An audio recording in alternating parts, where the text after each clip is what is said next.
Doctor ortho Ayurvedic oil and capsule. अब दर्द भी घुटने टेकेगा।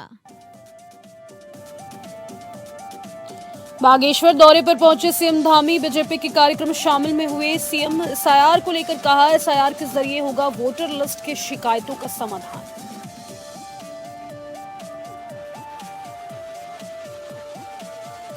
मेधावी छात्रों के लिए शुरू की गई भारत दर्शन शैक्षिक भ्रमण की पहल। हाई स्कूल परीक्षा में ब्लॉक स्तर पर अव्वल रहे 240 स्टूडेंट्स करेंगे शैक्षिक भ्रमण। सीएम धामी 8 दिसंबर को करेंगे छात्रों को रवाना। और कांग्रेस का वोट चोर गद्दी छोड़ रैली को लेकर तैयारियां तेज। कांग्रेस का दिल्ली चलो अभियान को पहनाया जा रहा अमली जामा। कांग्रेस का लक्ष्य राज्य से कार्यकर्ताओं को दिल्ली पहुंचाना। हरक सिंह के बयान पर भड़की बीजेपी प्रदेश अध्यक्ष महेंद्र भट्ट ने दिया करारा जवाब। हरक सिंह जनकुंडली और भविष्यवाणियां बताने का काम कर रहे हैं। और गढ़वाल मंडल में भी हवाई सेवाओं का अध्याय शुरू। देहरादून, टिहरी, श्रीनगर और गौचर हवाई सेवा शुरू। आवाजाही और व्यापारिक गतिविधियों को मिली नई गति।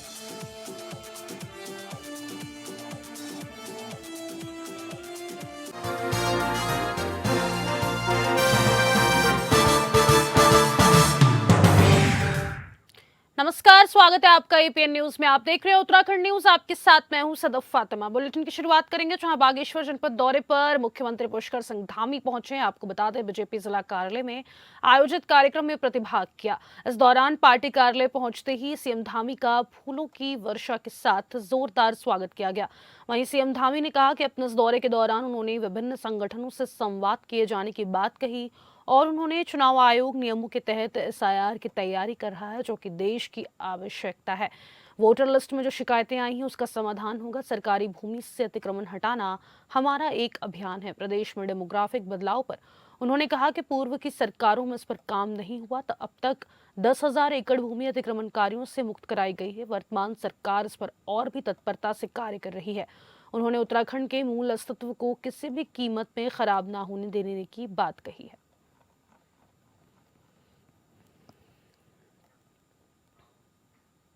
बीजेपी के प्रदेश अध्यक्ष महेंद्र भट्ट का कहना है कि एसआईआर की शुरुआत होने जा रही है, जिसे भाजपा समर्थन करती है।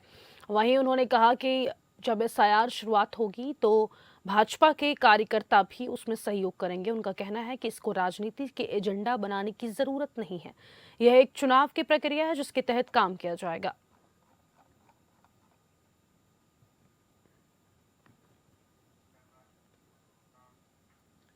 और राज्य सरकार के मेधावी छात्रों के लिए शुरू की गई पहल भारत दर्शन के अंतर्गत मुख्यमंत्री पुष्कर सिंह धामी हाई स्कूल परीक्षा में ब्लॉक स्तर पर अव्वल रहे 240 छात्र छात्राओं के दल को शैक्षिक भ्रमण कर कल यानी 8 दिसंबर को रवाना करेंगे।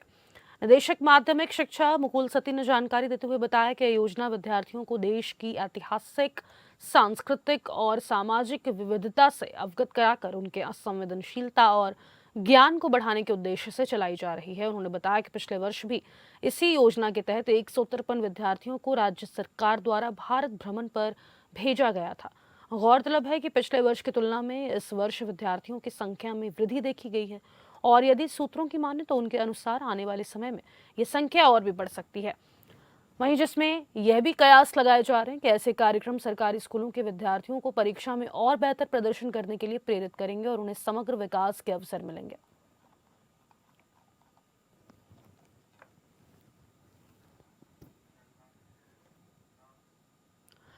14 दिसंबर को दिल्ली के रामलीला मैदान में होने वाली राहुल गांधी की वोट चोर गद्दी छोड़ अभियान को लेकर अब तैयारियां तेज हो गई है। आपको बता दें, रैली में देश भर से कांग्रेस कार्यकर्ताओं के जुटने की उम्मीद है और उत्तराखंड संगठन भी तैयारी में पूरी तरह सक्रिय है। रैली को सफल बनाने के लिए उत्तराखंड कांग्रेस ने सभी जिलों और प्रत्येक विधानसभा क्षेत्र में बैठकों का दौर शुरू कर दिया है। लक्ष्य राज्य से अधिक संख्या में कार्यकर्ताओं को दिल्ली पहुंचाना। संगठन अब बूथ स्तर तक कार्यकर्ताओं को सक्रिय कर रहा है ताकि रैली में उत्तराखंड की मजबूत भागीदारी दिखे।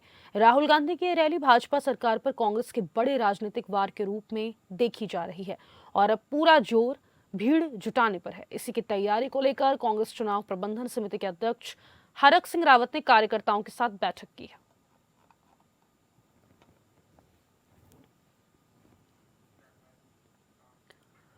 उत्तराखंड के पहाड़ी क्षेत्रों में जंगली जानवरों के हमले लगातार अब बढ़ते चले जा रहे हैं। आपको बता दें, जिसको लेकर बीते दिनों कांग्रेस के प्रदेश अध्यक्ष गणेश गोदियाल के नेतृत्व में वन विभाग का घेराव किया था और जल्द ही जंगली जानवरों के हमलों से निपटने के लिए ठोस कार्रवाई कर पहाड़ी क्षेत्रों में लोगों का बचाव करने की बात भी की गई थी।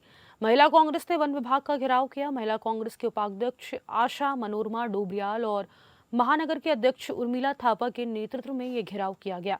महिला कांग्रेस का कहना है कि आज पहाड़ की जनता कुंडली जानवरों के हमले से परेशान है। वन विभाग के पास अभी तक कोई भी प्लानिंग नहीं अपनी, जिससे पहाड़ी के लोगों का जंगली जानवरों के हमले से बचाव किया जा सके। वन विभाग को जल्द ही कदम उठाना चाहिए, जंगली जानवरों को मारने की कार्यवाही करनी चाहिए।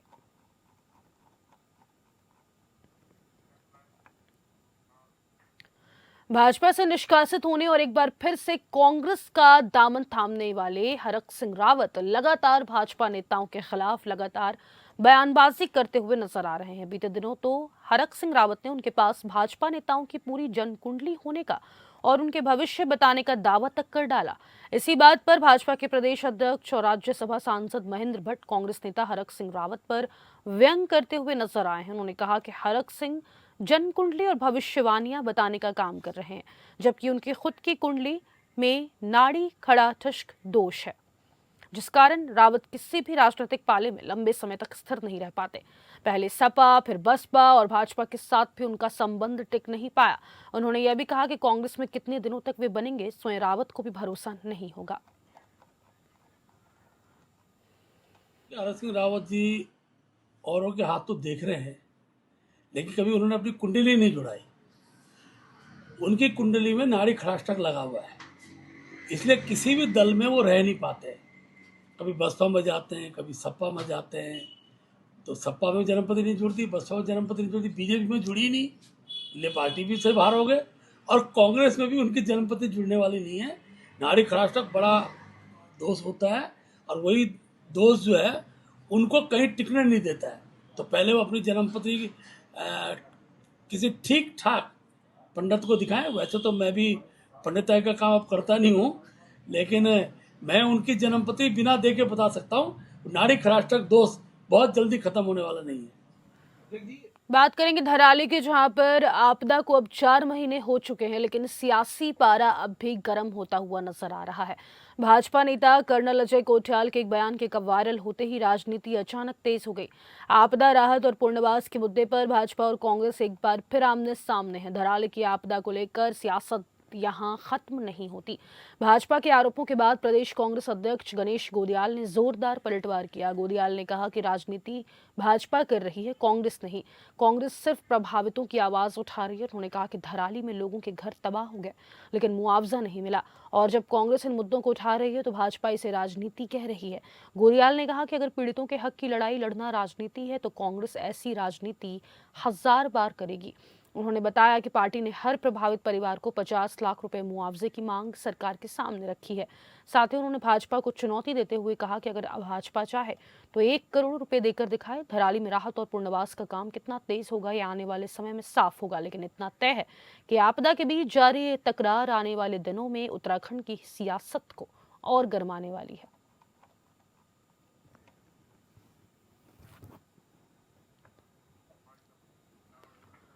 पूर्व मुख्यमंत्री हरीश रावत यूं तो अपने बयानों को लेकर चर्चाओं में बने रहते हैं, लेकिन आपको बता दें कि चर्चाओं में रहने के पीछे एक बड़ी वजह और भी है। हरीश रावत अक्सर उत्तराखंडी उत्पादों और व्यंजनों पर आधारित पार्टी को लेकर हलकों में चर्चाओं का बाजार गर्म कर देते हैं।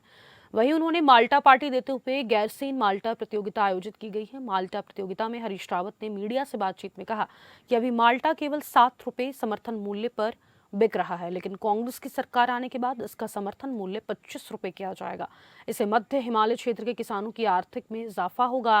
वहीं कांग्रेस प्रदेश अध्यक्ष गणेश गोदियाल ने बिना नाम लिए बीजेपी पर कटाक्ष करते हुए कहा कि जब लोग धर्म का उपयोग करके सफलता की सीढ़ी चढ़ सकते हैं, तब पूर्व मुख्यमंत्री हरीश रावत कर्म को मिलाकर सफलता का मंत्र बताते हैं, जो हमारे नौनिहालों के लिए सफलता का प्रतीक बन सकता है।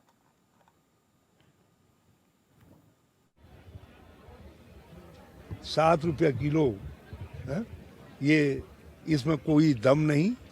10 रुपया किलो माल्टे में कोई दम नहीं, और 20 रुपया किलो नींबू और 25 रुपया किलो माल्टे से कम नहीं।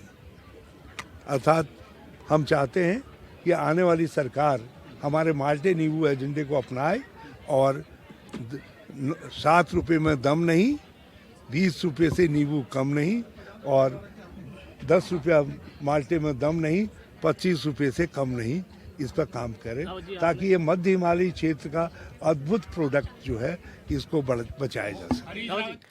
उत्तराखंड में लंबे समय से खाद्य पूर्ति विभाग द्वारा राशन कार्ड के लिए ई-केवाईसी की जो प्रक्रिया है वो चल रही है। आपको बता दें जिसमें फिंगरप्रिंट और रेटिना स्क्रीन के जरिए केवाईसी की जा रही है, लेकिन राज्य के कई इलाकों में अभी तक लोगों द्वारा केवाईसी नहीं की गई है क्योंकि विषम भौगोलिक परिस्थितियों और नेटवर्क कनेक्टिविटी इसके लिए सबसे बड़ी चुनौती है। वहीं खाद्य आपूर्ति मंत्री रेखा आर्य ने बताया कि सभी अधिकारियों को निर्देश दिए हैं कोई भी राशन धारक राशन से वंचित ना रहे। साथ ही उन्होंने कहा किसी ने ई-केवाईसी नहीं की है तो उसे बिल्कुल भी परेशान होने की जरूरत नहीं है। बताया कि जिन लोगों द्वारा अपनी केवाईसी नहीं कराई गई है उन्हें राशन वितरित किया जाएगा, उनका राशन रोका नहीं जाएगा। साथ ही कहा कि ऐसे लोग अपने राशन डीलर के पास जाकर अपनी ई-केवाईसी करा सकते हैं।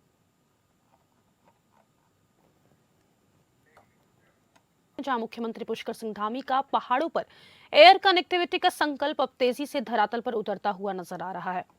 बता दें कुमाऊं मंडल के बाद अब गढ़वाल मंडल में भी हवाई सेवाओं का अध्याय शुरू हो गया है। जौलीग्रांट एयरपोर्ट से गढ़वाल मंडल के प्रमुख शहर देहरादून, टिहरी, श्रीनगर और गौचर के लिए हवाई सेवा की शुरुआत हुई है। इन नए रूटों के शुरू होने से पूरे क्षेत्र में नई ऊर्जा और उत्साह का माहौल है। यात्रा कर रहे यात्रियों ने बताया कि इस हेली सेवा से न केवल सफर आसान हुआ है बल्कि इससे पर्यटन को बढ़ावा, स्थानीय लोगों के लिए तेज आवाजाही और व्यापारिक गतिविधियों को भी नई गति मिल रही है। मैं भी देहरादून एयरपोर्ट पर खड़ा हूं और मुझे गोपेश्वर जाना था और जिसके चलते द हेरिटेज एविएशन के द्वारा जो फ्लाइंग की जो सुविधा दी जा रही है उसके चलते मैंने अपना टिकट बुक किया और गौचर पहुंचने का काम किया गया। मैं धन्यवाद करता हूं धामी सरकार का, हेरिटेज एविएशन का, प्रधानमंत्री। देहरादून में नगर आयुक्त नमामि बंसल ने 72 घंटे के अल्टीमेटम के बाद शहर भर में अवैध होर्डिंग और बैनरों के खिलाफ चल रहे अभियान का स्थलीय निरीक्षण किया है।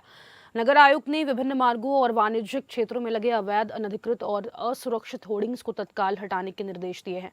उन्होंने टीमों को सार्वजनिक स्थानों को विकृत करने वालों पर चालानी कार्रवाई और पब्लिक न्यूजेंस के तहत मुकदमा दर्ज करने के आदेश भी दिए। शहरवासियों को जागरूक करने के लिए सार्वजनिक स्थानों पर घोषणाएं कराने के निर्देश जारी किए गए। नगर निगम की 4 टीमों ने Ghantaghar, Ballupur Chowk, Rajpur road, EC road, parade ground, Sahastradhara road और सहारनपुर रोड से आईएसबीटी तक अभियान चलाया। कार्रवाई के दौरान 45 अवैध होर्डिंग, 735 बैनर, 65 कैलेंडर, 2000 झंडे और 2500 पोस्टर हटाए गए। नगर आयुक्त ने कहा कि अभियान प्रभावी रूप से जारी रहेगा और लापरवाही करने वालों पर सख्त कार्रवाई की जाएगी। जनहित और सड़क सुरक्षा को ध्यान में रखते हुए लोगों को 3 दिन का समय भी दिया गया है।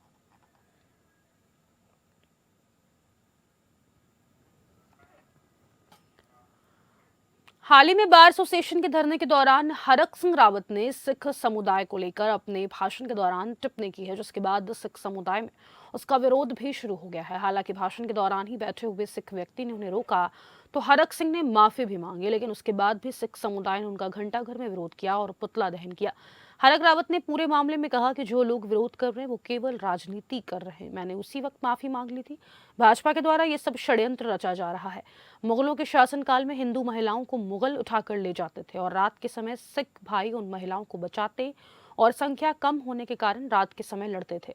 ऐसी ही कुछ कहानियां हैं जिनके चलते मैंने वो बात कही, लेकिन इसको लेकर राजनीति हो रही है।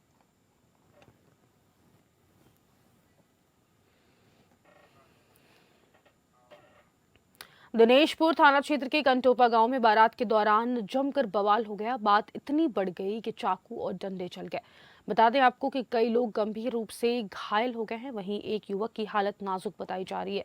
घटना की सूचना के बाद दोनों गांव के लोगों ने थाने पहुंचकर तहरीर दी है। रामबाग गांव से एक बारात कंटोपा पहुंची थी। बाराती डीजे पर डांस कर रहे थे, लेकिन इसी दौरान गांव के ही एक युवक ने डीजे बंद कर दिया। बस यहीं से कहासुनी शुरू हुई और फिर देखते ही देखते मामला खूनी झड़प में बदल गया। कंटोपा गांव के कुछ लोगों ने बारातियों पर चाकू और डंडों से हमला कर दिया। चीख पुकार मच गई। वहीं बारातियों में भगदड़ की स्थिति देखी गई है। कई लोग बुरी तरह से घायल हो गए, जिनमें एक युवक की हालत बेहद नाजुक बनी हुई है। घटना के बाद तनाव फैल गया और रामबाग कवा कंटोपा दोनों गांव के लोग दिनेशपुर थाने पहुंच गए। कई लोगों के खिलाफ लिखित शिकायत दी गई है।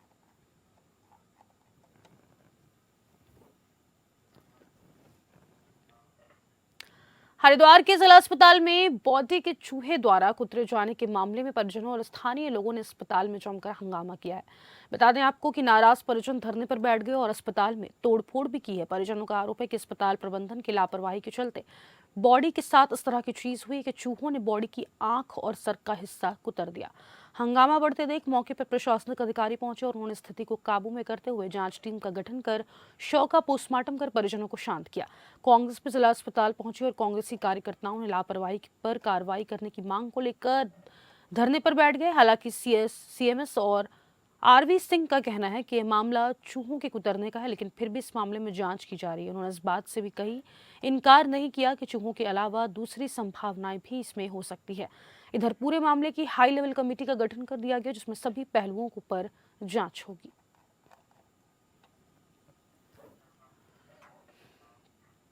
राज्य में गैंगस्टर व अवैध हथियारों के विरुद्ध चलाए जा रहे अभियान के तहत उत्तराखंड एसटीएफ को बड़ी कामयाबी हाथ लगी है। आपको बता दें, एसटीएफ ने उधम सिंह नगर में अवैध हथियारों की तस्करी करते हुए एक आरोपी को गिरफ्तार किया गया है। गिरफ्तार किए गए आरोपी का नाम असीम है और इसके द्वारा पिछले कई वर्षों से अवैध हथियार तस्करी की जा रही थी। गिरफ्तार किए गए आरोपी का कनेक्शन पंजाब में हुए नाभा जेल ब्रेक कांड से भी रह चुका है।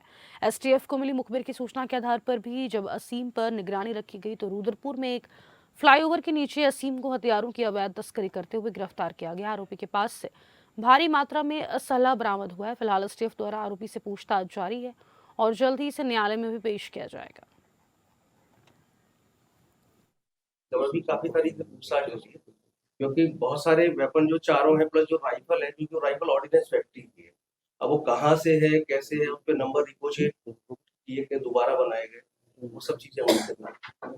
ये जो अब कितने बरामद हुए इनके पास है? चार पिस्टल हैं, चारों .32 बोर की पिस्टल है, एक 12 बोर की राइफल है और जो 30 कारतूस है वो 12 बोर के हैं और 10 कारतूस जो है वो 32 बोर के। पिस्टल क्या बता रही है?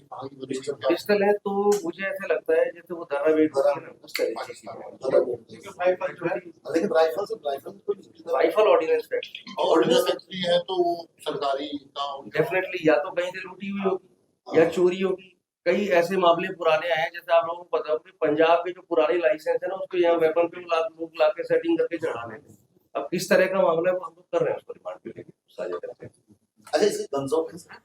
तो उत्तराखंड न्यूज में फिलहाल के लिए बस इतना ही। मुझे दीजिए इजाजत। नमस्कार।